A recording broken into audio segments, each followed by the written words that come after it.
The Monetary Policy Committee left interest rates unchanged at 6%. The committee voted 5-1 in favor of a status quo on interest rates. Michael Patra, Executive Director of the RBI, voted for a rate hike. That's the first vote for a rate hike that we have seen in this cycle. The headlines, though, came not from the decision, but from the policy statement and the press conference after that. Important comments on inflation. Even though the MPC has maintained a neutral stance in its statement, they've highlighted 6 upside risks to inflation. Among them, the impact of HRA, that's house rent and allowance increases, which is already playing out through the system, the impact of stronger global growth and consequently higher commodity prices.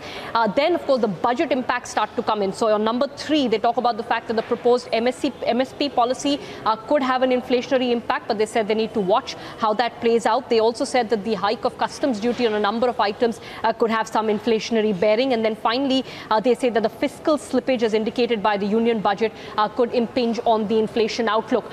Fairly strong statement, not just in the policy, but from Governor Urjit Patel in the press conference on the government's fiscal path. He said that there has been a slippage on the fiscal consolidation path on 3 fronts.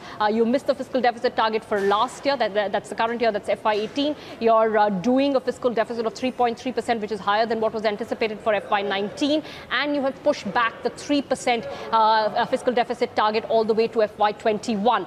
When asked whether he thinks this will have a bearing on the MPC's ability to meet its 4% inflation target, he sort of balanced out his answer, saying it certainly makes their task a little bit more challenging. But he said that perhaps that 3% number may have changed between 2014, when it was first talked about as a precondition, to now.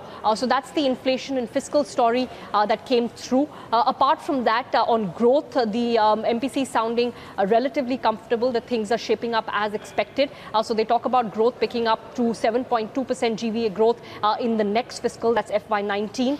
They say that there is some signs of a pickup that is emerging on the investment side, and you can judge that from stronger credit growth, but also better order books of capital goods companies. They also continue to believe that the recapitalization of banks and the insolvency process will aid growth once it's sorted out. A little bit of a googly coming in from the governor at the press conference, where he talked about the taxes that are being imposed on capital and capital raising, perhaps hinting at the long-term capital gains that has been added to those taxes, saying that that could have a bearing on the investment to GDP rate and could perhaps impact a pickup in that investment to GDP rate. So interesting comment coming in there as well.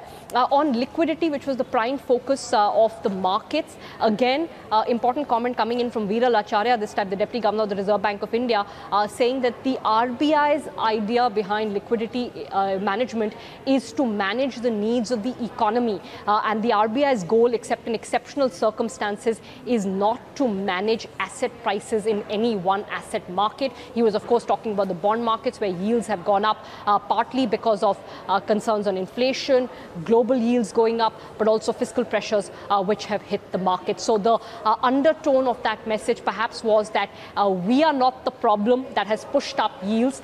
The problem lies elsewhere. In particular, perhaps one part of the problem lies in New Delhi, and that the RBI should not be expected to manage it, because as things stand at a system level, liquidity is still surplus, moving towards neutral.